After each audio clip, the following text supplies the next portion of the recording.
Cô Ngọc Út ơi! Cô Ngọc Út ơi! Cô Ngọc Út ơi! Cô Ngọc Út ơi! Băng vẫn còn ở đây. Vẫn chưa có dấu hiệu bị người chặt. Không biết cô ấy có lên đây không nhỉ?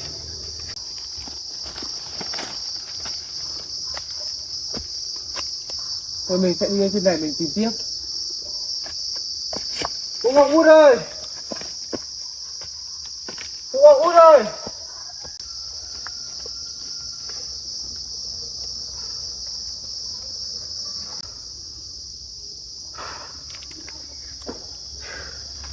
Giờ mình tìm ở trên đồi mai cũng không thấy cô ấy. Giờ mình sẽ quay trở về nhà cô ấy tìm xem sao. Mong rằng giờ muộn rồi cô ấy sẽ có ở nhà.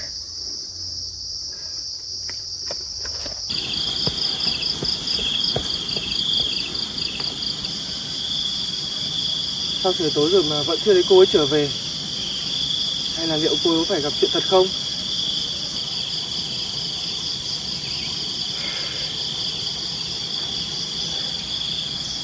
Giờ mình phải làm thế nào đây?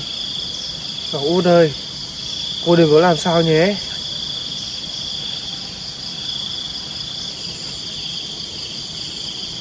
Hay là hôm mình bị thương mình chạy vào đây, liệu tụi anh Chiến có hiểu nhầm và làm hại cô Ngọc Út không? Thôi bây giờ cũng muộn rồi, mình không có thời gian để đứng đây suy nghĩ nữa. Giờ mình sẽ sang thử vườn thanh long và vườn nhãn tìm cô ấy xem có thấy không.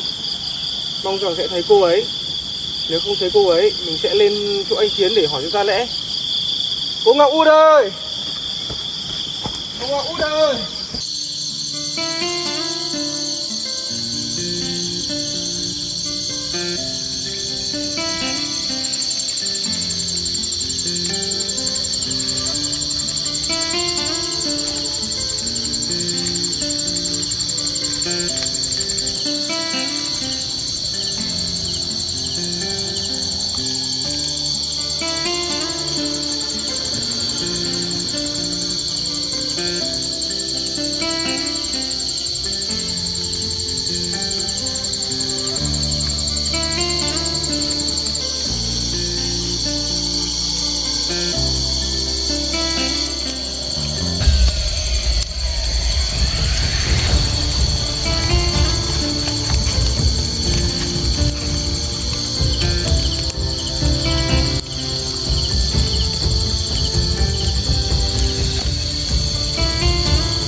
Ngôi nhà cũ bị cháy mất rồi.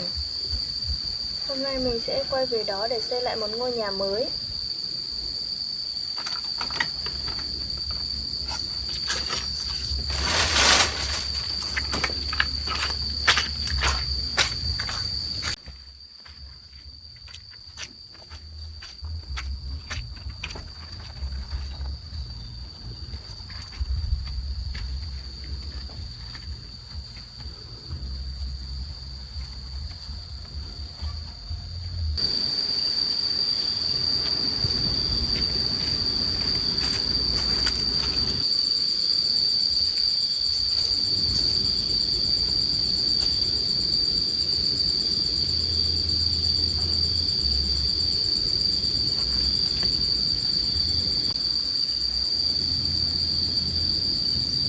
Cháy hết rồi. Mọi thứ cháy hết rồi. Không còn một cái gì cả.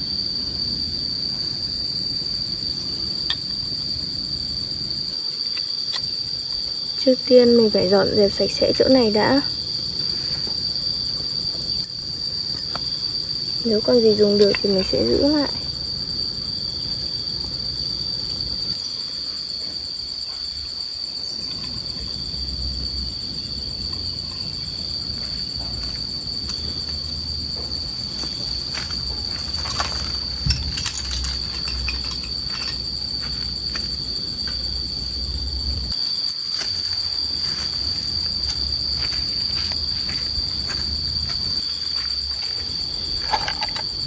Ôi, cái nồi của mình.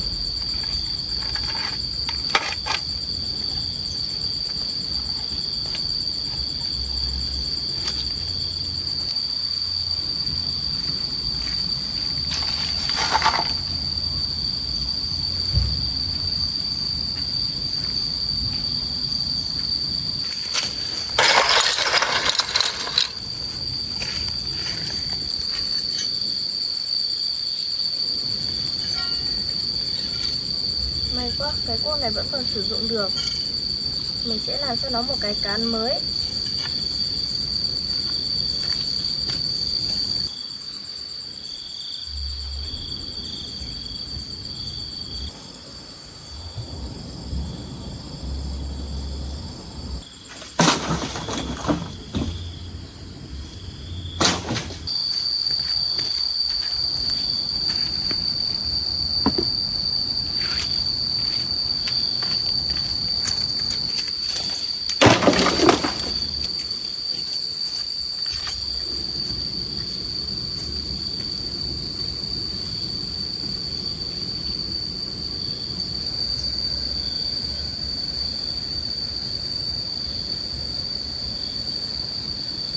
Số tre này của mình chắc không đủ để làm lại một căn nhà rồi.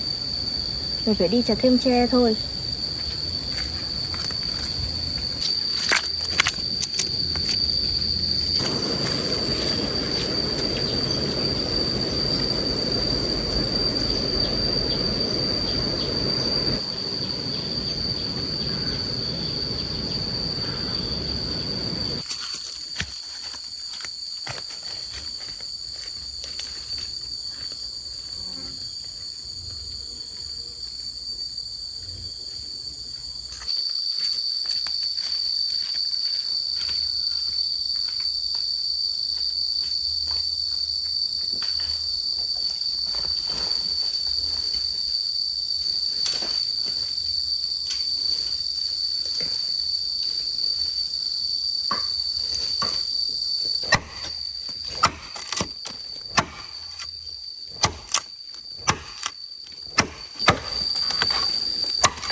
Mình phải lên kia để chặn ngọn tre mang về thôi.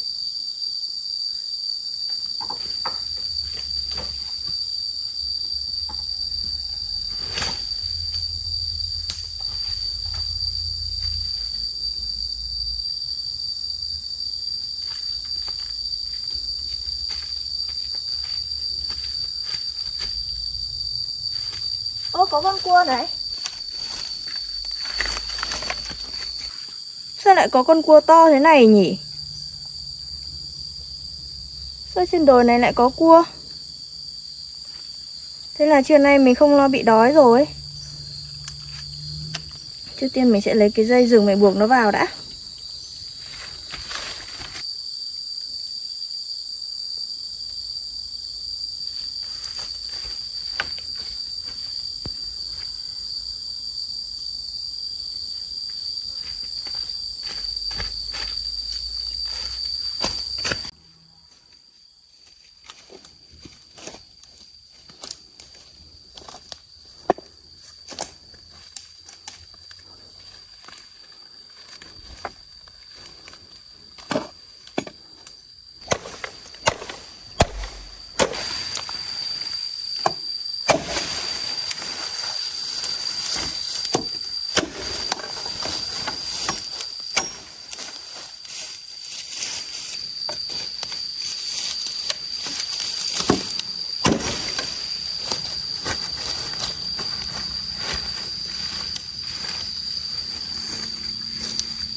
Hy vọng hôm nay mình qua sẽ gặp cô ấy ở nhà.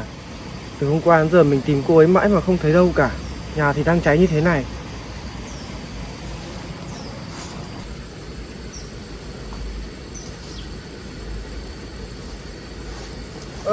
Sao lại có tre ở đây? Tre này hình như mới có người mới chặt về. Cái là cô Út sao? Cô Ngọc Út ơi! Cô Ngọc Út ơi! Cô Ngọc Út ơi! Cô Ngọc Út ơi! Cô Ngọc Út ơi! Xe này mới chặt. Hy vọng là cô Ngọc Út. Cô Ngọc Út ơi! Cô Ngọc Út ơi! Cô Ngọc Út ơi! Cô Ngọc Út ơi! Sao mình gọi mà không thấy ai trả lời nhỉ? Tre thì mới chặt ở đây. Hy vọng là cô Ngọc Út cô chặt tre về đây.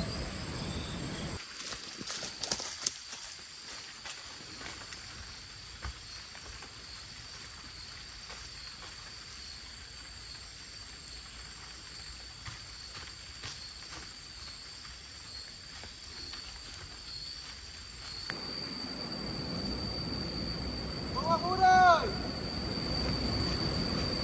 Cô Ngọc Út ơi! Ai gọi mình ấy nhỉ? Như giọng của anh Quân ấy. Cô Ngọc Út ơi! Út ơi! Ai gọi tôi đấy hả? Cô Ngọc Út ơi! Cô Ngọc Út! Cô Ngọc Út à? Cây nặng lắm để tôi đỡ cho. Anh Quân à? Anh để em tự làm được không? Không sao đâu, cây nặng lắm để tôi đỡ cho. Cô cứ bỏ ra đi.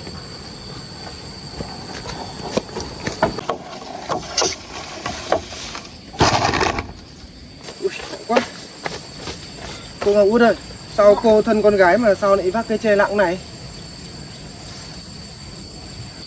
Dạ là do em đi chợ về nhưng mà sơ suất nên là đã làm nhà bị cháy. Nên bây giờ em định làm lại nhà để trả cho anh ạ. Thế à cô? Hôm qua tôi vào mang cho cô một ít quà nhưng vào lại thấy nhà cửa cháy tan hoang này mất rồi. Tôi lo lắng cho cô lắm. Hôm nay may quá tôi lại gặp cô ở đây. Em cũng xin lỗi anh ạ, là do em sơ suất nên là để nhà cửa bị cháy mất. Em cũng đi chặt tre về để làm trả lại cho anh cái nhà đây ạ. Không sao đâu cô ạ. Tính mạng con người là trên hết. Thấy cô ở đây là tôi mừng lắm rồi. Nhưng mà do em sơ suất nên là nhà mới bị cháy. Bây giờ em sẽ làm lại một căn nhà mới để trả cho anh ạ. Không sao đâu cô ạ. Tôi tìm cô cũng chỉ để muốn biết được cô có an toàn hay không thôi. Thế trong cái vụ hỏa hoạn đấy cô có bị làm sao không? Em cảm ơn anh đã hỏi thăm ạ. Em cũng may mắn là không bị thương ở đâu cả. Bây giờ em sẽ làm lại nhà để trả cho anh ạ. Vậy để tôi giúp cô một tay nhá. Dạ không cần đâu ạ. Anh có việc ở cơ quan thì anh cứ về trước đi ạ. Còn nhà này tôi tự làm được ạ. Anh không phải lo cho tôi đâu ạ.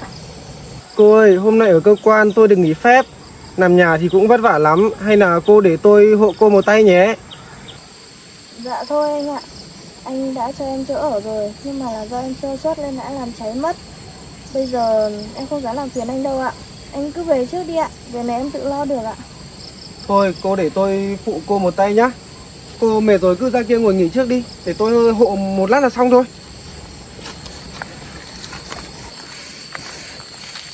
Để em phụ cùng anh ạ. Cô Ngọc Út ơi, cô cứ ra kia ngồi nghỉ đi. Có gì để tôi làm cho. Vâng, để em cất đồ rồi em ra phụ anh. Cô Ngọc Út ơi, cô cho tôi một con dao để tôi chặt cái cây tre.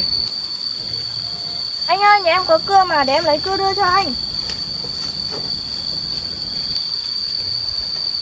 Dạ em cưa đây ạ. Ừ. Để em giúp anh nhé. Tôi không cần đâu. Cô Ngọc Út ơi, có gì cô dọn hộ tôi cái đống tro này, bởi vì là nó nhiều đinh lắm. Dọn sạch đi, không là đi dẫm vào nó bị thương đấy. Dạ vâng ạ.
Cô Ngọc Út ơi, cô Ngọc Út ơi. Dạ. Cô cho tôi hỏi là cô đi làm cô quên không tắt bếp à? Hay sao mà nhà để cháy được? Dạ không anh ạ. Hôm đấy là em vừa mới dựng xong cái khung bếp. Sau đó là em đi hái quả mang ra chợ bán. Lúc về đã thấy nhà cháy mất rồi anh ạ. Lạ nhỉ, nhà không đun bếp mà sao lại cháy được nhỉ? Thôi cô Ngọc Út ạ, nếu mà cháy nhà nhưng người không sao thì cũng là may mắn rồi. Vâng ạ.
Anh ơi, để em phụ giúp anh. Không cần đâu, không cần đâu.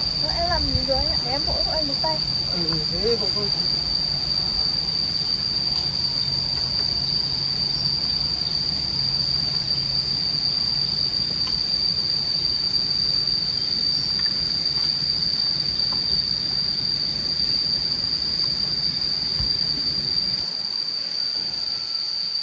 Cô Ngọc Út ơi.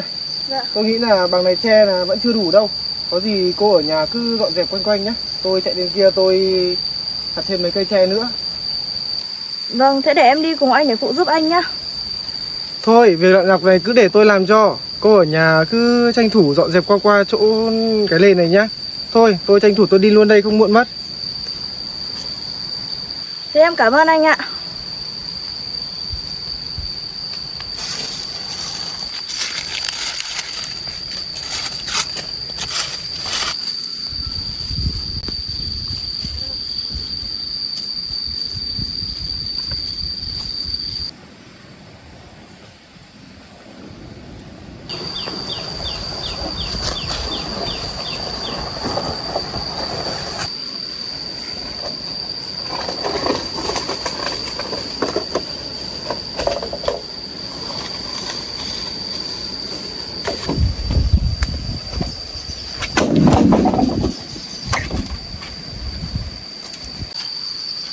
Để em đi theo phụ anh ạ.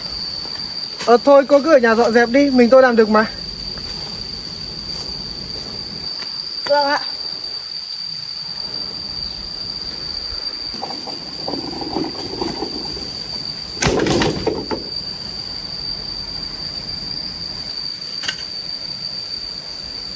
Anh ấy thật là tốt bụng.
Anh ơi, em làm cho anh cái quạt, anh quạt cho mát nhá. Anh thông cảm vì ở đây em còn thiếu thốn, nhà mới bị cháy xong, tí nữa em sẽ xuống suối về để lọc nước cho anh uống nhá. Thôi không cần đâu cô ạ. Tôi chắc tí tôi làm nhoáng phát là xong thôi. Không cần phải làm vậy đâu.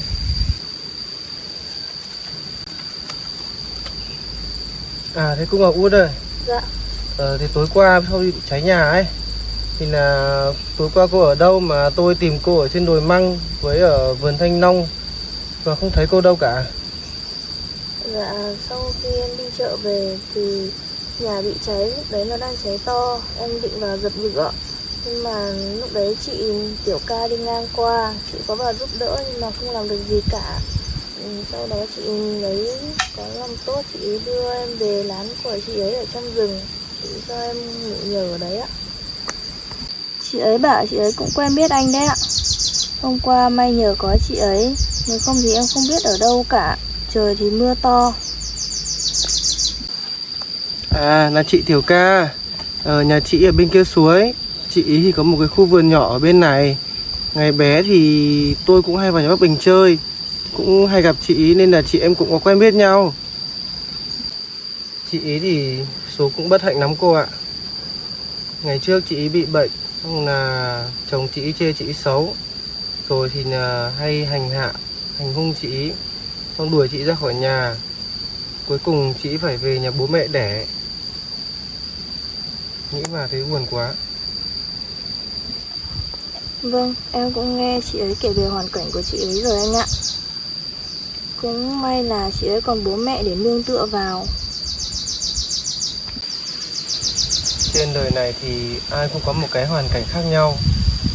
Kể ra mà ai cũng biết đùm bọc yêu thương lẫn nhau ấy thì xã hội này sẽ tươi đẹp biết bao. Nếu trên đời này ai mà cũng như vậy thì sẽ không còn những hoàn cảnh mồ côi đáng thương. Người thì không có bố, người thì không có mẹ.